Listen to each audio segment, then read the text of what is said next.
بسم اللہ الرحمن الرحیم۔ میں تمام میڈیا کے دوستوں کا شکریہ ادا کرتا ہوں، خاص طور پہ رپورٹر حضرات، کیمرہ مین حضرات، فوٹوگرافر حضرات۔ آج ہم فیصل آباد کی فروٹ اور سبزی منڈی میں موجود ہیں اور یہ پاکستان کی چند بڑی منڈیوں میں جو ہے وہ فیصل آباد کی سبزی اور فروٹ منڈی کا شمار ہوتا ہے۔ یہاں سے جو کھانے پینے کی اشیاء ہیں، فروٹ اور سبزیاں، پورے ملک سے یہاں پر مال آتا بھی ہے اور یہاں سے ارد گرد کے علاقوں میں اس مال کی ترسیل بھی کی جاتی ہے۔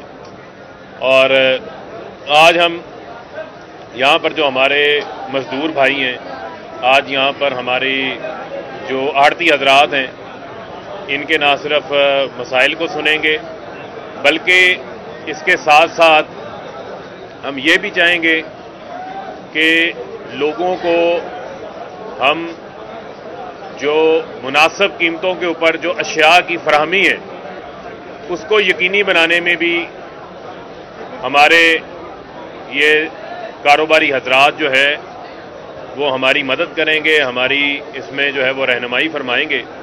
یہ بڑا ضروری امر ہے اور اس منڈی کی ڈیولپمنٹ کے حوالے سے بھی آج ہم جو ہے وہ خصوصی ہم نے پروگرام بنایا ہے، جس میں ان کی یہ شیڈز پرانے ہو چکے ہیں، اس کی تعمیر کا معاملہ ہے اور اسی کے ساتھ ساتھ یہاں پر جو ان کی روڈز ہیں اور یہاں پر جو کلیننس کے معاملات ہیں ان کو بھی ہم سامنے رکھیں گے۔ اور جیسا کہ آپ کے علم میں ہے، جو مین ہماری کوشش ہے کہ ملک کی جمہوریت کو مضبوط کرنے کے حوالے سے جو صاف اور شفاف انتخابات ہیں اس کے لیے اصلاحات لے کر آئیں۔ اس موقع کے اوپر جو اصلاحات وقت کی ضرورت ہے اس کے اوپر صرف اور صرف تحریک انصاف کی حکومت جو ہے وہ کام کر رہی ہے۔ ساری جماعتیں یہ کہتی ہیں کہ انتخابات میں جو ہے وہ دھاندلی ہوتی ہے، لیکن عملی طور کے اوپر کسی بھی جماعت نے انتخابات کو صاف اور شفاف بنانے کے لیے اپوزیشن میں موجود جتنی بھی جماعتیں ہیں، جتنا چوچوں کا مربع اکٹھا ہوا ہے، انہوں نے کوئی تجویز نہیں دی۔ آئین کا آرٹیکل 218 بڑا واضح ہے جو یہ کہتا ہے کہ صاف اور شفاف انتخابات کروانا جو ہے وہ الیکشن کمیشن کی ذمہ داری ہے، اور الیکشن ایکٹ 2017 کی شک نمبر 103 میں یہ لکھا ہوا ہے کہ الیکٹرانک ووٹنگ مشین کا جو ہے وہ استعمال کیا جائے گا، اس کا پائلٹس کیے جائیں گے، اس کا ٹرائل کیا جائے گا۔ الیکشن ایکٹ 2017 کی شک نمبر 94 کے اندر بیرون ملک جو پاکستانی ہیں ان کو ووٹوں کا اختیار دینے کا، پائلٹس پروجیکٹس کا قانون موجود ہے، لیکن اس کے اوپر عمل درآمد کس نے کرنا تھا؟ اس کے اوپر عمل درآمد الیکشن کمیشن نے کرنا ہے، کسی نے باہر سے آگے نہیں کرنا۔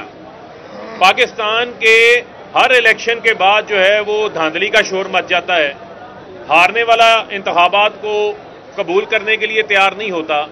سپریم کورٹ آف پاکستان یہ کہہ چکا ہے کہ آپ انتخابات کے لیے صاف اور شفاف بنانے کے لیے ٹیکنالوجی کا استعمال کریں، اوورسیز کو ووٹنگ رائٹ دیں۔ وہ اوورسیز پاکستانی جو سالانہ $30 ارب اس سال بھیجے ہیں انہوں نے پاکستان کے لوگوں کو، 90 لاکھ اوورسیز پاکستانی ہیں، ان کا پیسہ اچھا لگتا ہے، ان کی پاکستان کے لیے ہر موقع کے اوپر جو خدمت ہے وہ اچھی لگتی ہے، لیکن جب وہ بھی پاکستان کے شہری ہیں، جب ان کو ووٹنگ رائٹ دینے کی بات آتی ہے تو ہم کہتے ہیں کہ ہم ان کا رائٹ انہیں نہ دیں، وہ چھین لیں۔ تو یہ ایسا نہیں ہو سکتا۔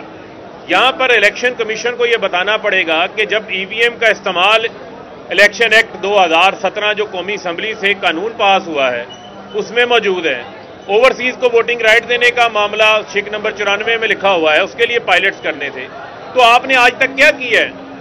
40 سفارشات جوڈیشل کمیشن نے دی، جب ہم نے دھرنا دیا اس کے بعد اس کے اوپر عمل درآمد کے لیے الیکشن کمیشن نے کیا کیا؟